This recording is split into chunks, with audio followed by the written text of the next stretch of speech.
the mythology. So we know that Iliad was written by Homer, right? A blind guy. He wrote that there are 14,000 horses. But since we know that he could not have seen it for himself, we believe that there's some sort of historical, storytelling going on there. Would you say? But nowadays, all the scriptures, religious scriptures, are taken as gospel. So should we also believe that there is myth making in Ramayana, in Mahabharata, and that taking them as gospel rather than just work of literature is wrong? I don't see anybody taking Ramayana and Mahabharata as a gospel. There are certain factions which are… No.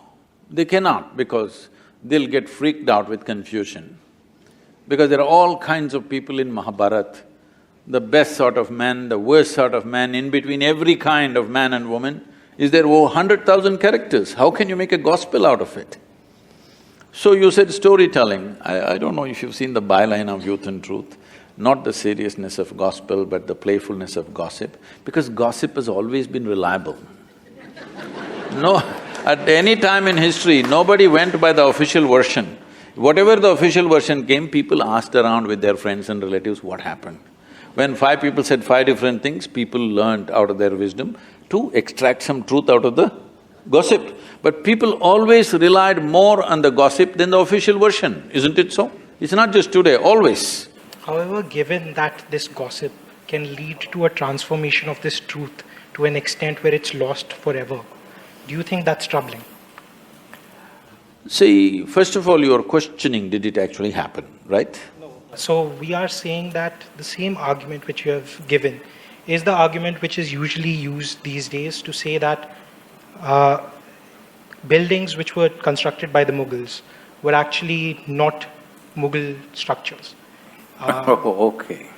I get the however, point. that's gossip being misinterpreted completely. Now, see, if you come further south, people are questioning whether Rama existed or not, okay? This is just a question of poor memory. When the entire nation has been talking about it for thousands of years, now the problem is your trust in printed word is more than the spoken word, that is the whole problem. But you must understand, this is a oral culture. We always transmitted most significant things orally. You may think it's insignificant because it's not written, but anybody can write it down. People have written it down now it's a printed word. But now somebody questions, did Rama exist or not? Not in one place, in entire culture, when everybody is talking about the same story with minor variations here and there, it could not have been just made up by all the people. So I guess his point was also by bringing in the Iliad example the same, that the war on Troy did happen, but the fact that Homer says that 14,000 horses were there is clearly not truth. Maybe not. Maybe Ram did exist, but other facts which are… other things… See, we are after all Indians, we invented zero. We have certain freedom in using number of zeros. We're taking liberty with that. Don't… see, whether 6,000–7,000 years ago, whether 100,000 men fought or 10,000 men fought, doesn't make a difference. The way the story is said in this country is not for its facts, but for its truth. You're trying to bring out a certain truth. The fact of it, whether 100,000 men fought, 10,000 men fought, what does it matter? You don't have to manage that war today, it's over. So the important thing is, what is there for me to learn from that, all right? If that's a question mark, we can go ahead with that. I guess that was his point itself, that when you look at religious texts, as you would learn from… See, don't call them religious texts, this is nation's history. So let's say if you look at another piece of literature, you would derive learnings from it. Literature is different, history is different. Literature can be fiction. History is written in a dialectical way so that it's always relevant for you. I'm saying 6,000 years ago, whether a man existed or not, what's my problem? Unless he has something to contribute to my life today, isn't it? However, if history has been written and the facts of the history are not clear, then how See, this is what I'm saying. The fact is like this. Suppose 6,000 years ago, Rama had a wife whose name was not Sita. What's my problem? we are not questioning whether the name was… Not only the name, I'm saying, okay, he was not… his father's name was not that, it was something else. He was somebody else. What does it matter We to are me? even questioning the sequence of events over here. You can. How they… See, sequence of events also you can question, but what I'm asking is, a 6,000-year-old drama, if it got little mixed up, it is not your problem. The problem is just this, is there something for us to get from that? Sure.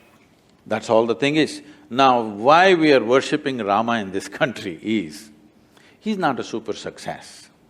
He's a serial disaster, if you look at it. Yes. Even today is having real estate issues, that's why you brought this up.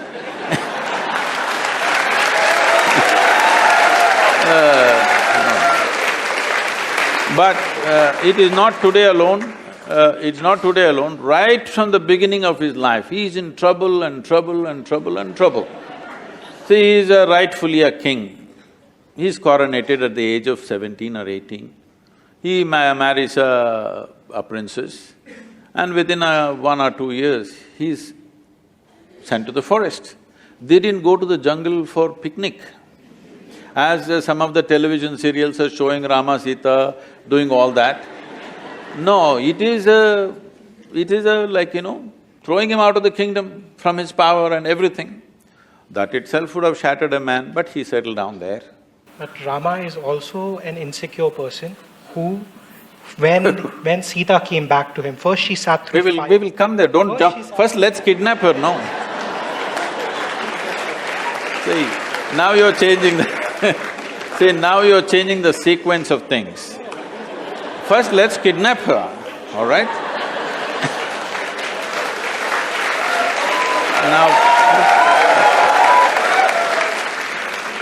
Now the Sri Lankan people come and kidnap his wife and go away.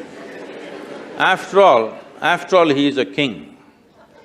If somebody steals his wife and takes her away some 3,000 kilometers down south, there's no GPS to even find out where is Sri Lanka, all right? At a time like that, being a king, he could have found a local solution. There would be any number of women to marry the men, he's a king. But he goes in search of her, not with a big army, just him and his brother, like ordinary people. If a man has to walk 3,000 kilometers down south, not knowing where she is, whether she is alive or dead or what's happened, then she must mean so much to him, yes or no? Otherwise, why would a man walk that distance? Now, he goes there, he forms a Tamil army, don't forget this. And then there is a fight, kills hundreds of people, burns down a beautiful city, gets back his wife, comes and settles down. Before this, I will tell you, he goes for a year of penance in Himalayas. His brother asks, are you crazy? This man stole your wife and now you're doing penance for his death. He said he had 10 basic qualities, Ravana. Killing those 9, which were horrendous qualities, no penance for me, no repentance for that. But he was also a great devotee and I killed that also. So 1 year of penance the man goes for. This is not a… And then he settles down and his wife is pregnant. You must understand, for a king, his wife is pregnant means it's not just about a child, it's a progeny for his empire and there are many things involved. No sonogram, so he doesn't know whether it's a girl or a boy or boys or girls or anything. But once again a political situation evolves where he has to send his wife to the forest, which you are saying is insecurity. Not that part. So we can even begin from the first point in which, after he rescues Sita, Sita has to sit through a fire to prove that she is pure, For whom? so that other people will accept her. Because Rama cared about how people saw him. Rama, when he came back, a random dhobi in your kingdom said that, Sita, I am not like Ram, who will keep a woman in my house, who might have a child which is not mine. For this, Rama sends away Sita again to the forest. That is the insecurity you're talking about. At any point, Rama wanted his people to love him. No, let's come to this properly. Today in our country, there are many kinds of things. I'm asking you, do you want a leader for this nation who puts the people of this nation above his own family and his personal love? I'm asking you. Or do you want a Dhritarashtra, at any cost my son? You want a man who puts the citizens of this country above his family. This is not just another woman for him. He went and fought a battle for her, walked 3,000 kilometers. This is not just another woman. He is living for her, but still he sends her back to the jungle when she is pregnant, knowing fully well that it could be his future for this kingdom. And he's putting… see, it's not just about a dhobi, this is what your mistake… you're taking these things literally. When a dhobi said, what it is being said is ordinary people are talking like this. Ordinary people have no trust in the king, that he's just brought some woman from somewhere and he's made her our queen, because queen is seen as a mother to the nation. We don't want such a woman as our mother, that's what they're saying. She went and lived with some man somewhere. This is what the people of those times are saying. So if the king says, I don't care what you think, I love my wife and keep her, that would be not a good king, not a good administrator. So he's putting his people above somebody that he loves very, very dearly, and she's pregnant. It's not a small thing for him, it means a world. But still, he sends her to the jungle. This should be bowed down to, this is why we bow down to the man. No? Please say it. No, why? He has something to say, please. So there are different types of responsibilities of you as a person. As a king, there are different responsibilities, and as a human, as a family member, you have different responsibilities. Now you can't just throw away your wife and send her to a jungle. It's like just objectifying her. It's not treating her like another human who's pregnant, who will need different things and have promised her different things. Well, then you're against Gautam Buddha, you're against Rama, everybody. But you need to understand this in the right context, that is, if this woman didn't mean anything to her, he wouldn't have traveled down to Sri Lanka, fought a battle and brought her back, isn't it? It was his pride about what… How can you His pride he could have got 100 wives around him if he wished, but he went for this person who means so much to him. Moving on… No, you must see the words that he's uttered. You must see the words he uttered about Sita, what she means to him, how he cried to Lakshmana and what he said. Actions are way more important. Why are you reading all these evil intentions in his mind that he did not express anywhere?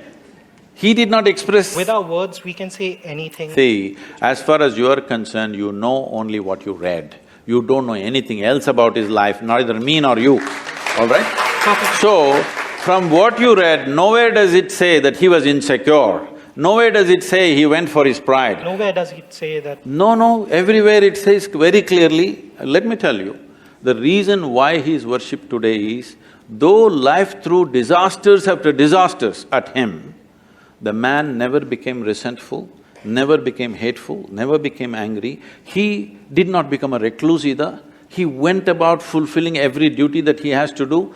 With a personal pain and grief that he is carrying all his life, the man went about doing the best he can do for his praja of the day. If this is being accused of being as pride and this,